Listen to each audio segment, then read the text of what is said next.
বিশ্বের সপ্তম আশ্চর্যের মধ্যে একটি হলো আগ্রার বিখ্যাত তাজমহল, যার নির্মাণ কার্য শুরু হয় 1632 খ্রিস্টাব্দে সম্রাট শাহজাহান দ্বারা। পঞ্চম মোগল সম্রাট শাহজাহানের প্রয়াত স্ত্রী মমতাজ মহলের স্মৃতি রক্ষার জন্যই সম্রাট শাহজাহান এই তাজমহল নির্মাণ করেন। আগের ভিডিওতে তোমরা দেখেছো আমি দিল্লি থেকে আগ্রা ক্যান্টনমেন্ট এসে আগ্রা ক্যান্টনমেন্ট থেকে আগ্রা ফোর্ট এসেছিলাম, এবং সন্ধেবেলায় আগ্রার বিখ্যাত খাটু শ্যাম মন্দির, মনকামেশ্বর মন্দির এবং যমুনা ঘাট থেকে পরের দিন সকালে তাজমহলের দেখার জন্য রওনা দিলাম। আর এই দেখতে পাচ্ছ আমি এখন তাজমহলের ওয়েস্ট গেট মেট্রো স্টেশনের সামনে রয়েছি। তোমরা যদি তাজমহল ঘুরতে আসো তাহলে ওয়েস্ট গেট দিয়ে আসতে পারো, কারণ ওয়েস্ট গেটটি শাহজাহান গার্ডেন এবং আগ্রা ক্যান্টনমেন্টের দিকে মুখ করে রয়েছে, এবং আগ্রার জনবহুল জায়গাগুলোর মধ্যে এটি খুবই গুরুত্বপূর্ণ জায়গা। তাই তোমরা ইস্ট গেট আর ওয়েস্ট গেটের মধ্যে ওয়েস্ট গেট দিয়ে আসাটা ভালো। এর মধ্যে বাঁ দিকে দেখো, এটা হচ্ছে ওয়েস্ট গেটের এন্ট্রি।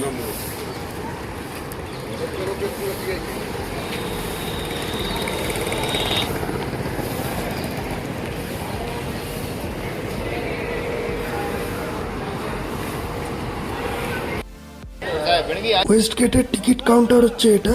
এখান থেকে তোমরা টিকিট কেটে খুব সহজে ওয়েস্ট গেট দিয়ে তাজমহলের এন্ট্রান্সে যেতে পারো।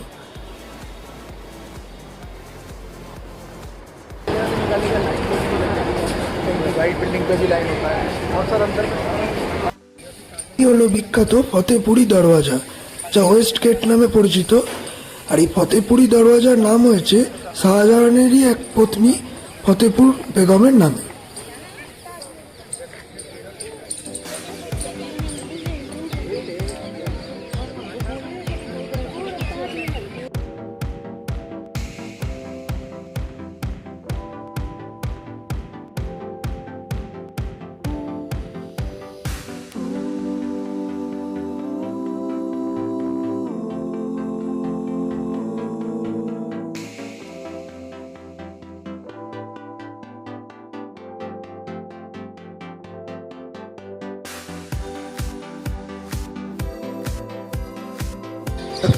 তাজমহলের ফতেপুরি দরওয়াজার কথা কারণ, আর তোমরা দেখতে পাচ্ছ বেলে পাথরের উপরে লাপিস লাজুলি এবং টার্কয়েস পাথর দ্বারা সুন্দর কারুকার্য করা রয়েছে। এই ধরনের বিভিন্ন পাথর বা অন্যান্য রঙের পাথর দ্বারা সারা তাজমহলে বিভিন্ন কারুকার্য করা আছে। আর পাথরের গায়ে সূক্ষ্ম কারুকার্য সত্যি সুন্দর লাগে দেখতে। তাজমহলের মূল স্থাপত্য কিন্তু সাদা রঙের, অর্থাৎ শ্বেত পাথর দ্বারা নির্মিত। আর বাইরের এই অংশগুলো, অর্থাৎ পরীক্ষা বলো বা এই গেটগুলো বলো, এগুলো কিন্তু লাল বেলে পাথর দ্বারা নির্মিত। আর এই দেখো শ্বেত শুভ্র তাজমহল। সে সপ্তম আশ্চর্য বলে কথা, তাজমহলের সৌন্দর্য নিয়ে তো কোনো কথাই হবে না। আর আমি চলে এসেছি সকাল সকাল, তাই তোমরা দেখতে পাচ্ছ কত সুন্দর লাগছে সকালের সৌন্দর্যে। তাজমহল নির্মিত হয় শাহজাহানের দ্বিতীয় স্ত্রী মমতাজ মহলের স্মৃতি রক্ষার জন্য, কারণ সম্রাট শাহজাহান তার বেগমকে খুবই ভালোবাসতেন এবং মমতাজ মহল ছিলেন তার দ্বিতীয় স্ত্রী।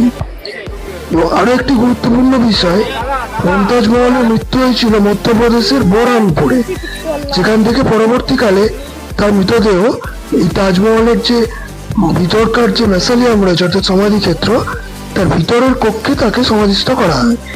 1666 খ্রিস্টাব্দে যখন সম্রাট শাহজাহান আগ্রা ফোর্টে বন্দী ছিলেন ঔরঙ্গজেবের দ্বারা, তো 1666 খ্রিস্টাব্দে সম্রাট শাহজাহান মৃত্যুবরণ করেন, এবং তখন সম্রাট শাহজাহানের সেই মৃতদেহকেও মমতাজ বেগমের পাশে এই তাজমহলের ভিতরেই সেই ভল্টে রেখে দেওয়া হয়।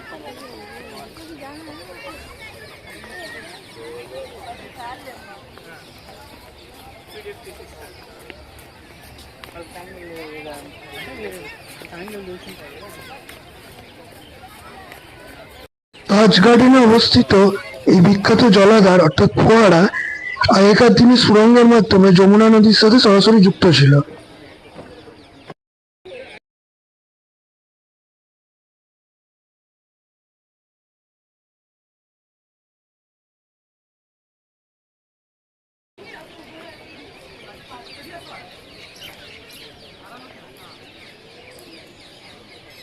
তাজমহলের বিখ্যাত চারটি পিলার বাইরের দিকে আড়াই করে আছে।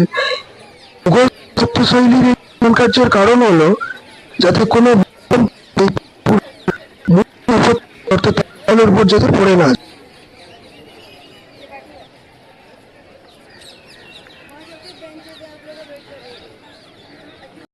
বন্ধুরা দেখো, আমি সেই তাজমহলের সামনে দাঁড়িয়ে রয়েছি। আজকে আগ্রায় সকালের ট্যুরে ফার্স্টে তাজমহল এসেছি। মোটামুটি 6:30 নাগাদ এখানে পৌঁছেছি।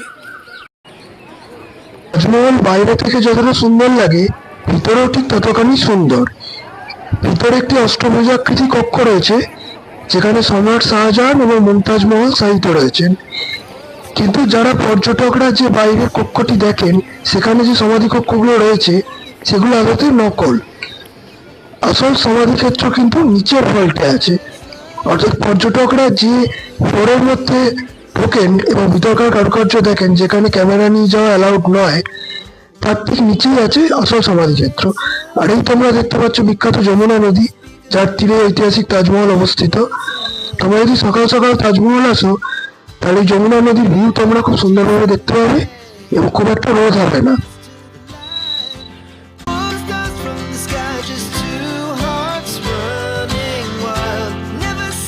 তাজমহলের ভিডিও তোমাদের কেমন লাগলো কমেন্টে অবশ্যই জানিও।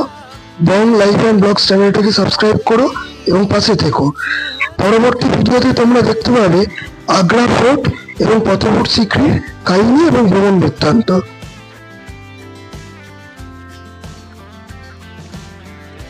তোমরা মেট্রো করে তাজমহল ঘুরতে এলে তাজ ওয়েস্ট মেট্রো স্টেশনে নামতে পারো।